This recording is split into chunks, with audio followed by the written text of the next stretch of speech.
સુરતથી મોટા સમાચાર મળી રહ્યા છે। પાલિકાની પ્રી મોન્સૂન કામગીરીની પોલ ખુલી પડી ગઈ। ચાલુ વરસાદમાં રોડ બેસી જતા અકસ્માત થયો। 9 જેટલા લોકોને સામાન્ય અને નાની મોટી ઈજાઓ પહોંચી છે। પાંડેસરાના વડોદ ગામ નજીક આ ઘટના બની। પાલિકા સંચાલિત બ્લુ સિટી બસને અકસ્માત નડ્યો। ઈજાગ્રસ્તોને સારવાર માટે હાલ તો સિવિલ હોસ્પિટલ ખસેડવામાં આવ્યા। तो तंत्रनी जे प्रकारे पहला ज वरसादमां पोल खुली पड़ी चूकी है। चालू वरसादमां रोड बेसी जता अकस्मातनी घटना बनी है। दृश्य आप जोई रह्या छो गुजरात फर्स्टनी स्क्रीन पर।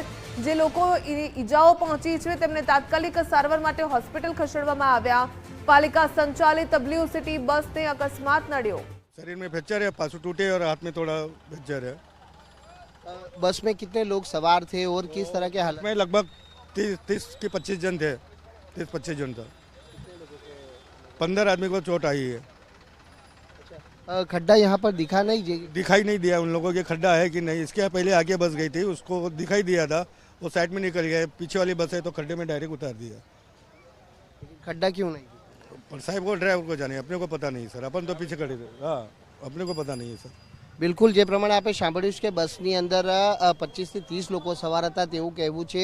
અહીં જોઈ શકાય છે કે કેટલો વિશાળ જે ભૂવો છે તે અહીં પડ્યો છે અને સૌથી મહત્વની બાબત એ બનીને સામે આવી છે કે નીચેથી જે અહીં પાણીની ટાંકીની લાઈન છે તે પસાર થાય છે અને તેના કારણે જે અહીં વરસાદ પડતા જે ભૂવો પડ્યો છે ત્યારે અહીં સ્થાનિક જે વ્યક્તિ ઉપસ્થિત છે તેમના જોડે પણ વાત કરીશું। આપનું નામ?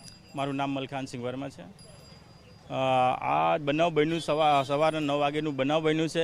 અહીંયા 3-4 દિવસ પહેલાં ખાડા પડેલું હતું, પછી એમાં થોડુંક રસ્તાનો રોડ જોઈને લોકો આ બાજુથી પસાર કરતા હતા ને હવે એ બસવાળાએ શું ખબર નથી કેટલી સ્પીડમાં હતા, 40-45ની સ્પીડમાં હતા ને 35-40 લોકો પેસેન્જર પણ હતા ને એ સ્પીડમાં લાવીને આ ખાડામાં પુરાઈ દીધા ને પછી 15-20 લોકોને ઘાયલ પણ કરી દીધા છે। અચ્છા, અહીં જે ગड्ढો હતો તો કઈ બેરિકેડિંગ કરવામાં આવ્યું? કઈ કરવામાં આવેલું નથી સાહેબ। 1-2 દિવસ સમસીવાળાને રજૂઆત કરવામાં પણ કોઈ ધ્યાન નથી આપેલું સાહેબ।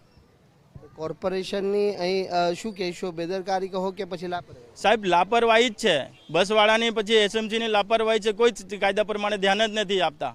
હવે પહેલી બારિશમાં આવું થઈ ગયું તો બારિશના તો 4 મહિના બાકી છે સાહેબ। હવે શું થશે? બિલકુલ તસવીરોમાં આપણે બતાવવાનો પ્રયત્ન કરીશું કે આ પ્રમાણેનો જે મસ્ત મોટો ભૂવો પડ્યો છે અને હાલ જે પ્રમાણેની આપ બસ જુઓ છો તે મુજબ આ બસ સવારના સમય દરમિયાન છે તે અહીંથી પસાર થઈ રહી હતી અને તે વેળાએ બસ અચાનક આ જે ખડ્ડાની અંદર ગરકાવ થતાં બસમાં સવાર તમામ જે મુસાફરોના જીવ છે તે તાળવે ચોંટી ગયા હતા। કોર્પોરેશનની અહીં સ્પષ્ટપણે જે લાપરવાહી કહો કે બેદરકારી છે તે અહીં છતી થવા પામી છે।